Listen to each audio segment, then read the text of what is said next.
hay ahí? Buenos días tengan todos ustedes. El día de hoy queremos anunciar que Acción Nacional, a través de la Cámara de Diputados y el Senado, presentaremos un punto de acuerdo en ambas cámaras para que la Cámara de Diputados no apruebe una modificación que se está intentando a la ley del Impuesto Especial de Producción y Servicios, que implica centralizar recursos que originalmente le corresponden a las entidades federativas. Desde 2007 se aprobó un componente en el impuesto especial a gasolinas, diésel y gas. Ese componente se entrega de manera directa a las entidades federativas, aproximadamente 20,000 millones de pesos. Fue una exigencia en aquel momento del PRI, que Acción Nacional acompañó en el sentido de que la recaudación derivada de los combustibles se distribuyera entre las entidades federativas. En una intención verdaderamente preocupante, el gobierno introduce un artículo en la ley especial del Impuesto Especial de Producción y Servicio para que sea la Secretaría de Hacienda la que concentre esa recaudación y de manera discrecional distribuya esos recursos. Es una forma de centralizar el presupuesto para generar mecanismos de control político sobre las entidades federativas. Para ponerles un ejemplo, implicaría que el Estado de Sonora tendría que venir a la Ciudad de México, con el secretario de Hacienda, a recibir los 800 millones de pesos que le corresponden por ese componente del impuesto a la entidad federativa. Y lo mismo podemos decir con otros estados como Puebla, como Guanajuato. Es decir, en este caso, Acción Nacional, a través de los senadores y los diputados, presentaremos esta exigencia para que la Cámara de Diputados no apruebe ese artículo que implica centralizar el gasto en la Secretaría de Hacienda y que implica también que los gobernadores y las entidades federativas no tengan acceso a estos recursos. Es una reforma que se hizo en 2007 y vemos la intención de una contrarreforma en este momento. Nos acompaña en este momento el diputado Homero Niño de Rivera, que presentará el punto de acuerdo en la Cámara de Diputados. Esto también refleja el mal diseño de la reforma fiscal que ha planteado el gobierno. Es un nuevo ejemplo de los propósitos recaudatorios y de centralización política que está detrás de la reforma fiscal presentada por el presidente Peña Nieto e impulsada por el PRI. No vale las correcciones que han hecho recientemente en la Cámara de Diputados. No vale el mea culpa en el sentido de las colegiaturas o de las compras de inmuebles o de las hipotecas. Hay otros elementos en la reforma fiscal que son profundamente preocupantes, que implican retrocesos claros en un avance en términos de descentralización del presupuesto en nuestro país, que no es nuevo y que debe ser la ruta que debe seguir nuestro país. Le voy a dar el uso de la palabra al diputado Homero Niño de Rivera para completar la información. Sí, gracias. Pues estamos a unas horas de que la Comisión de Hacienda de la Cámara de Diputados empiece a dictaminar la reforma fiscal, como ustedes saben, que se votará en la próxima semana. Es por eso que el día de hoy también en la Cámara de Diputados estaremos presentando este punto de acuerdo, exhortando al gobierno federal a que retire esta intentona. Es la letra chiquita de un artículo donde no cambian los montos de recaudación, pero sí la mecánica. El único objetivo no es recaudatorio, es centralizar y controlar los impuestos desde Hacienda, contrario, por supuesto, a los esfuerzos que venimos haciendo cada año en el Poder Legislativo para que tengamos un verdadero federalismo fiscal. Entonces, diputado, ¿no sería mejor retirar de una vez completamente la iniciativa, diferir su discusión para el próximo año en aras de abonar a una verdadera reforma hacendaria que amplíe la base de contribuyentes y que por no supuesto, a los contribuyentes cautivos? Eso es lo que estamos pidiendo desde hace ya un par de semanas en el PAN. La exigencia de los diputados y los senadores del PAN es que el gobierno retire la reforma fiscal. Una reforma fiscal, no han sabido cómo gastar los recursos que les aprobamos en el Poder Legislativo el año pasado, no los han podido ejercer este año. Entonces parecería absurdo que este gobierno voraz llegue con la ciudadanía a pedir más recursos, ¿no? El objetivo es que retiren completa la reforma fiscal. ¿Y ustedes estarían en la posición de no votarla en caso de que las correcciones se aprobaran en comisiones? Así va a ser. La posición del PAN es un voto en contra por la reforma fiscal completa. ¿Tanto acá como en el Senado? Acá como en diputados y en el Senado. Senador, al parecer en la Cámara de Diputados sí tendría salida la reforma hacendaria. ¿Aquí qué destino tendría? La posición del PAN es firme en torno a la reforma fiscal. Estamos en contra de cualquier reforma que tenga propuestos recaudatorios en un momento en el que la economía se ha desacelerado. No es la receta que necesita México. Vemos una reforma fiscal de mal diseño. No tiene claros los objetivos y mucho menos los medios para conseguir el propósito de generar mayores recursos para construir crecimiento y desarrollo para nuestro país. Es una mala reforma Y esto es un ejemplo muy claro de esa, como decía el diputado Homero Niño de Rivera, letra chiquita que implica retrocesos en el federalismo hacendario que ha costado mucho trabajo en nuestro país. Es una forma de control político, es la letra chiquita que quiere el secretario de Hacienda para que los gobernadores vengan a pedirle recursos, que no tengan autonomía financiera, que esos avances que se han hecho en términos de descentralización del presupuesto sean derrumbados en estas condiciones.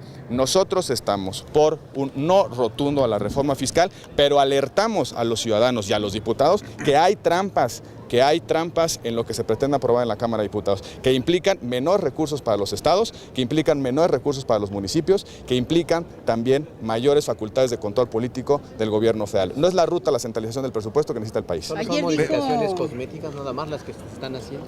Son malas definiciones, tiene una mala construcción. Además hay otra cuestión, usted preguntaba si nuestra posición va a ser uniforme, unívoca, y se alcanzarían entonces los votos para pasar la reforma. Lamentablemente, con los votos del PRI y del PRD, tal y como ya lo están comprometiendo, con estas adecuaciones que están ellos anunciando como muy platillo, como si fuera un gran gesto de sensibilidad y madurez política, cuando en realidad lo único que está haciendo el PRI es recular frente a la gran presión ciudadana y social que se les vino encima por querer cargarle más impuestos a la clase media, a los empresarios, a la productividad del país. Están reculando en unas partes, pero están dejando abiertas otras muchas en las que no estamos de acuerdo.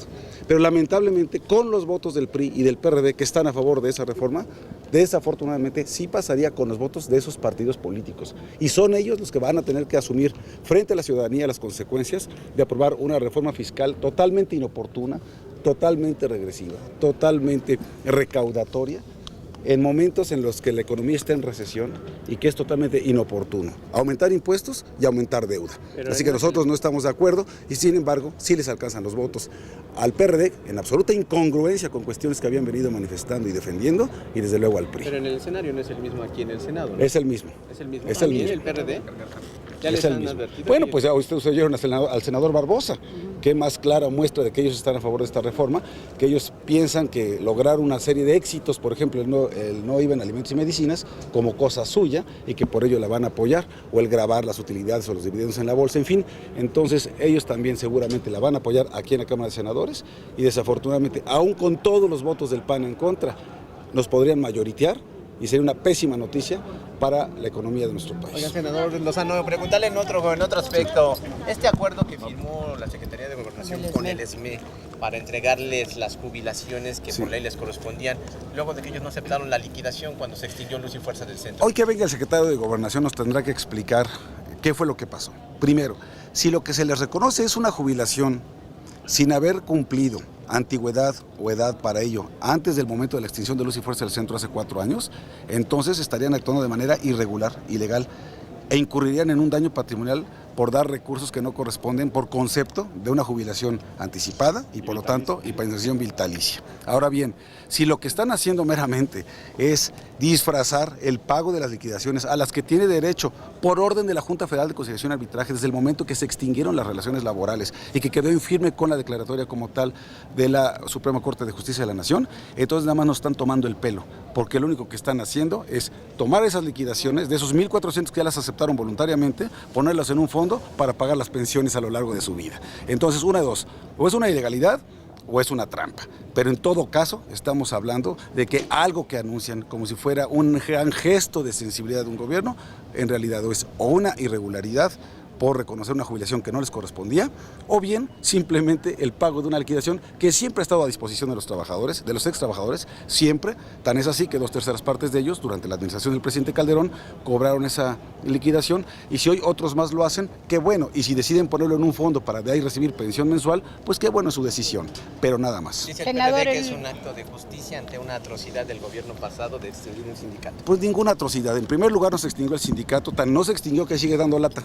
Tienen personalidad jurídica propia, tienen existencia legal, tienen reconocimiento como tal, y lo que se extinguió fue Luz y Fuerza del Centro, que era la relación laboral que ellos tenían, colectiva, con una paraestatal que costaba mucho a los mexicanos, que era ineficiente, que era corrupta, y que qué bueno que el presidente Calderón tomó una decisión valiente, oportuna, eficiente, necesaria y legal, como lo hizo hace 4 años. Senador, el gobierno pasado finiquitó la relación laboral, el proceso laboral sí, con claro, los trabajadores de tanto las relaciones individuales como colectivas entre los ex trabajadores de Luz y Fuerza con la entonces paraestatal y el contrato colectivo de trabajo también entre el ESME con Luz y Fuerza del Centro. No hay relación laboral alguna, es totalmente legal la medida, constitucionalmente es válida según lo declaró así el Pleno de la Suprema Corte de Justicia de la Nación por unanimidad de votos, de tal manera que ya no hay más que discutir. ¿Fue la mejor decisión en ese momento del sexenio?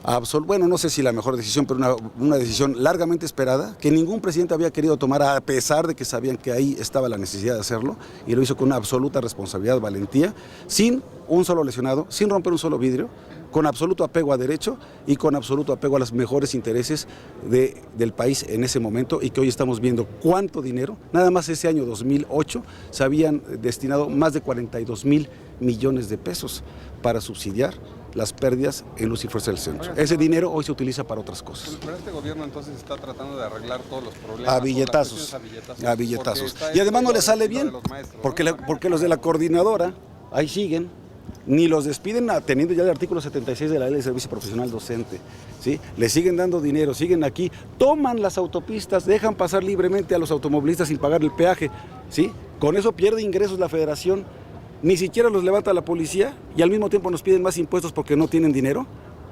Esa es la incongruencia que estamos observando y por eso estamos manifestándonos en contra completamente de esta reforma fiscal. ¿Usted cree que a billetazos seguirán arreglando los problemas? Pues no sé cómo, pero por lo pronto... de Atlacomulco de gobernar. Vámonos. La hacendaria es inamovible, sea lo que hagan, van a votar en contra. Una mala ley, una mala reforma no se corrige con parches. Gracias.